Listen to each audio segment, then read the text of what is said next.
നമസ്കാരം, എല്ലാവർക്കും മലയാളി വാർത്തയിലേക്ക് സ്വാഗതം. കരുവന്നൂർ സഹകരണ ബാങ്ക് കള്ളപ്പണ ഇടപാട് കേസിൽ ഇഡി തുടർ നടപടികളിലേക്ക് കടന്നിരിക്കുകയാണ്. കരുവന്നൂർ ബാങ്കിലെ 150 കോടിയുടെ തട്ടിപ്പ് സംബന്ധിച്ച അന്വേഷണത്തിന്റെ ഭാഗമായി കഴിഞ്ഞ ജനുവരിയിൽ ഇഡി നൽകിയ കത്തിലാണ് CPMനെ പ്രതിരോധത്തിലാക്കുന്ന വെളിപ്പെടുത്തലുകൾ ഉള്ളത്. കരുവന്നൂരിൽ ശക്തമായ നടപടി ഉണ്ടാകുമെന്ന് പ്രധാനമന്ത്രി നരേന്ദ്രമോദി നേരിട്ട് ഉറപ്പു നൽകിയതിന് പിന്നാലെയാണ് ഇഡിയുടെ നിർണായക നീക്കങ്ങൾ. ഇതിന്റെ തുടർ നടപടി എന്നോണം കൂടുതൽ CPM നേതാക്കൾക്ക് ഇഡി ചോദ്യം ചെയ്യലിനായി നോട്ടീസ് നൽകും. നോട്ടീസ് നൽകിയ മുൻ MP PK ബിജു ഇന്ന് ഇഡിക്ക് മുന്നിൽ ഹാജരായിട്ടുണ്ട്. ചോദ്യം ചെയ്യലിന് ഹാജരാകുമെന്ന് എൻഫോഴ്സ്മെന്റ് ഡയറക്ടറേറ്റിനെ അറിയിച്ചിരുന്നു.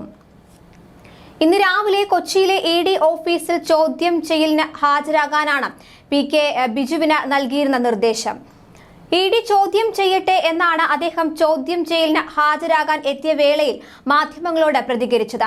PK ബിജുവിന് കേസിലെ മുഖ്യപ്രതികളിൽ ഒരാളായ സതീഷ് കുമാറുമായി സാമ്പത്തിക ഇടപാടുകൾ ഉണ്ടായിരുന്നുവെന്നാണ് ഇഡിയുടെ ആരോപണം. കരുവന്നൂരിൽ നിന്ന് തട്ടിയ പണമാണ് ഇതെന്നാണ് ഇഡിയുടെ വാദം. കരുവന്നൂർ തട്ടിപ്പിനെ കുറിച്ച് അന്വേഷിക്കാൻ CPM നിയോഗിച്ച കമ്മീഷനിലെ അംഗമായിരുന്നു PK ബിജു.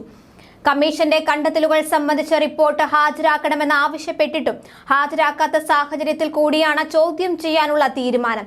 കമ്മീഷനിലെ മറ്റൊരു അംഗമായിരുന്ന CPM കൗൺസിലർ PK ഷാനോട് വെള്ളിയാഴ്ച ചോദ്യം ചെയ്യലിന് ഹാജരാകാനും ഇഡി നോട്ടീസ് നൽകിയിട്ടുണ്ട്.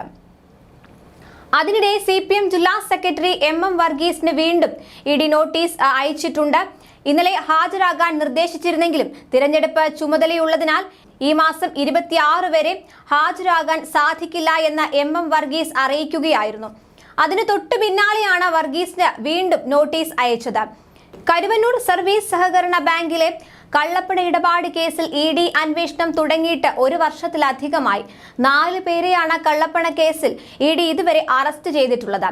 P Satheesh Kumar, PP Kiran, PR Aravindakshan, CK Jils എന്നിവരാണ് 4 പ്രതികൾ. മുൻ മന്ത്രി AC മൊയ്തീൻ, സംസ്ഥാന കമ്മിറ്റി അംഗം MK കണ്ണൻ എന്നിവർക്കെതിരെ നേരത്തെ അന്വേഷണം നടന്നിരുന്നു. കേസിൽ കൂടുതൽ CPM സംസ്ഥാന നേതാക്കളിലേക്ക് അന്വേഷണം വ്യാപിപ്പിക്കുന്നതിന്റെ ഭാഗമായി വരും ദിവസങ്ങളിലും ചോദ്യം ചെയ്യലിന് നോട്ടീസ് അയക്കാനാണ് ഇഡിയുടെ നീക്കം. ന്യൂസ് ഡെസ്ക് മലയാളി വാർത്ത.